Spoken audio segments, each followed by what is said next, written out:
This happened about 13 years ago when I was a sophomore in college, attending a liberal arts school in Suffolk County, New York. Within the first month or two of freshman year, I had found myself in a very tight-knit group of fellow theater geeks, 6 guys, myself included, and 1 girl, and they all loved horror movies and ghost stories. I had found my crew. Freshman year was tough, but we all held each other up and made the whole experience more enjoyable for one another. At the beginning of sophomore year, we decided in October, as Halloween season was ramping up, we would find a creepy wooded spot in a nearby town some night and scare the crap out of ourselves. We did some research and found that there was a particularly isolated area about 30 minutes away, infamous for paranormal sightings. Perfect. The 7 of us split into 2 different cars and headed out into the night. Allow me to set the scene. You turn off a busy main road flooded with strip malls and restaurants and whatnot, and you are almost immediately greeted by complete darkness. Again, the area was very heavily wooded. It was essentially a large web of winding roads surrounded by trees, very few streetlights, and very few houses. Without a GPS or a good sense of direction, one could easily get lost in there. We all made sure to have fully charged phones and flashlights just in case, but the goal was to keep driving until we collectively decided to pull over and go exploring. So per the directions, we made a left off the main road, driving for about 30 minutes or so in this dark network, picking directions at random, just getting intentionally lost. Our cars made a turn, and to our surprise, there was a huge log in front of us. We had reached a dead end of some kind with nothing but trees beyond it. We all got out to see what exactly this was, stepping over the log, and noticed 2 narrow trails leading in different directions. This seemed like as good a time as any to grab our flashlights and do some amateur ghost hunting. We flipped a coin and set off on the trail to the right. The trail was so narrow we had to walk in single file to avoid getting whacked by the branches. For whatever reason, I ended up in the back. I'm pretty rational and level-headed, but I have to say, the further we went in, the more I was overcome with an uneasy feeling. I kept hearing sounds deep in the woods, unable to shake the feeling we were being watched. But I seemed to be the only one who heard these things, so I shrugged it off as my imagination, and in any case, the whole point of us being there was to get scared. Not to mention the fact that we were 7 able-bodied college students. What would we come across that could take us down? We headed down this trail for about 20 minutes, and just when I thought it would never end, we came into a massive clearing. And I mean massive. It was a large, open field of unkempt grass, comparable in scope to a golf course, but not nearly as well manicured. Trees surrounded the entire field, which was so large we could not see the end of it from where we were standing. I was thrilled to get out of that narrow trail, but I don't think any of us were expecting to find an area so vast. One of us looked to the right and said, "Hey, check that out." We all turned and there was an old dilapidated house several hundred yards away.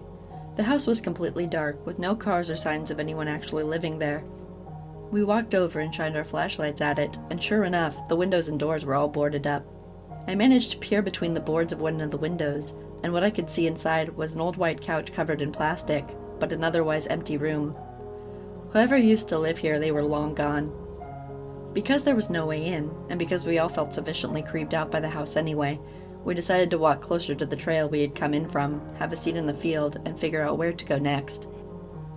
We walked towards the narrow trail, but before we could sit, my friend Mark stopped what he was doing. His expression dropped and he pointed. We all turned, and on a very far side of the field, directly across from where we had come in, we could see someone tall, lanky, and pale dancing among the trees. And by dancing, I mean it was skipping around, grabbing a tree, swinging around it, and then doing the same to another tree. Basically doing a do-si-do. The moon was so bright, and the woods so dark, it actually took a second for us to really understand what we were looking at. Jay, the 6'4" skeptic of the group, wasn't seeing it. I leaned into him, pointed in that direction, and said, "Jay, look where I'm pointing. Don't you see that?"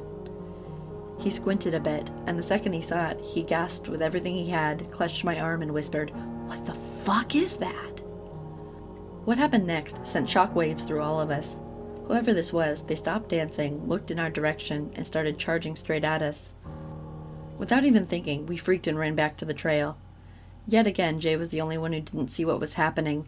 He shouted after us, "Guys, what is it? Where are you going?" After about 15 seconds of running like hell, I heard Jay scream, "Holy shit!" I looked back and saw his flashlight following the rest of us into the trail. While the walk into the woods took about 20 minutes, we made it back to our 2 cars, hopped in, and were peeling away and closer to 5. Once we were a safe distance away, we pulled over, got out, and checked in with each other about what just happened. My heart was pounding, and I know everyone else was feeling the same way. Nearly 15 years later, we are all still friends, living in different states, yet keeping in touch through marriages, divorces, children, etc. But occasionally, out of the blue, one of us will send a group text to the other with something to the effect of, "The woods. That really happened, right?" It most certainly did. That experience is always in the back of my mind, and I'm pretty sure it always will be. Here's the thing that still resonates with me about that night. Whoever that was, they were dancing maniacally in the woods at 1 a.m, and then ran directly for a group of young adults not at all fazed by the fact that they were severely outnumbered. Did he know we were there from the second we parked? Was he the sound I kept hearing when I walked the trail? Whatever the case may be, when he came for us that night, you can be sure none of us wanted to stick around and see what he was truly capable of.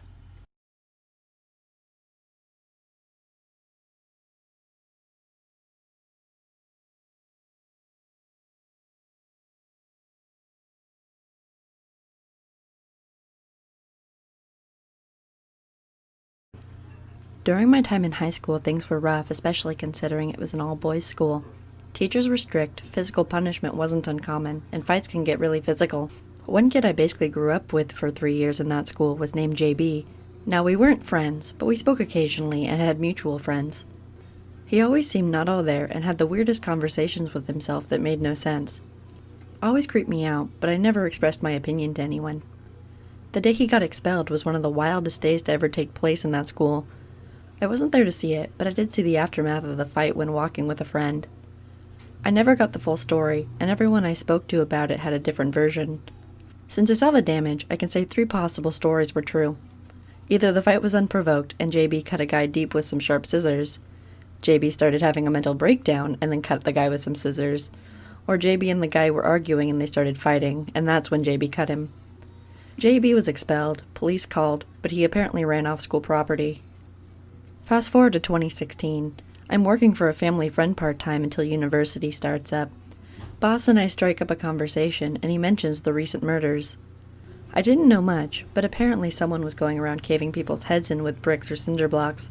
Rumor was he was also nude. The killer had 4 victims, an elderly woman and her son, and 2 other males. After work was done, my dad came over to pick up a few things from the shop. Lucky for me, I didn't have to walk home that day. I told him about the murders, and he said, "Yeah, I heard about them. You know it's former name of school, student, right?" Not sure why boss didn't tell me that part of the story, but oh well. I called up a friend from high school and asked if he knew who it was. Not sure why I was surprised when he said it was JB. The kid was crazy. He should have been my first guess, but nope. My money was on the racist kid who stabbed me with a small pocket knife, but that's a story for another day. He was caught when locals found him trying to kill another woman, and they beat him half to death. That's the full extent of the story I know. Still kind of weird knowing someone you saw every day for 3 years ended up becoming a serial killer. The author of this story submitted a link to the news article. I'll include it in the description below.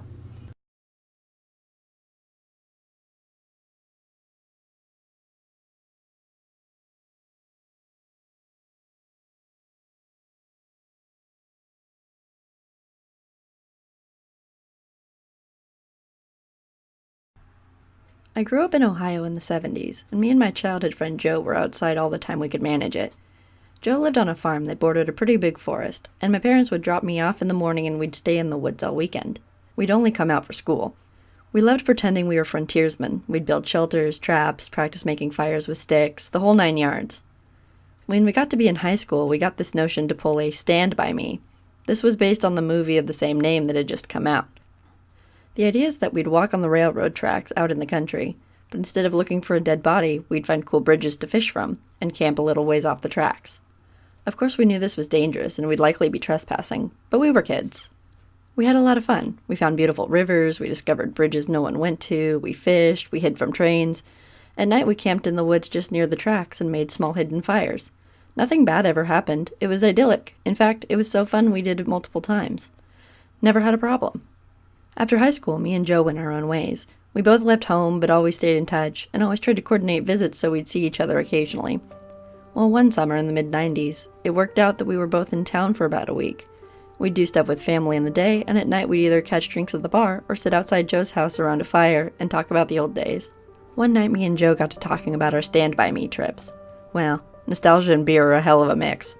Soon we decided to take a day and walk the rails, camp one night, and walk home. The day came and we started out early in the morning. We had my wife drop us off on our old spot where we used to start, right outside our hometown. She thought this was absolutely crazy and made sure to mention it. When she pulled away, Joe suggested that instead of walking the usual route, we'd take the opposite direction, just to be adventurous. We knew the land well and we had a map, so I gave a "what the hell," and off we set. The day went fine. It was fun and a little sad, but in a good way. We found a bridge and sat on the edge, smoked a joint, and moved on. We had no fishing gear, but we brought some canned food and other stuff. Before the night set in, we picked a spot to camp. It was a thick forested area, trees on every side of the train tracks, so it felt like you were in a tunnel. We had brought small hammocks to sleep on, but before we set them up, we decided to do a little scouting of the perimeter.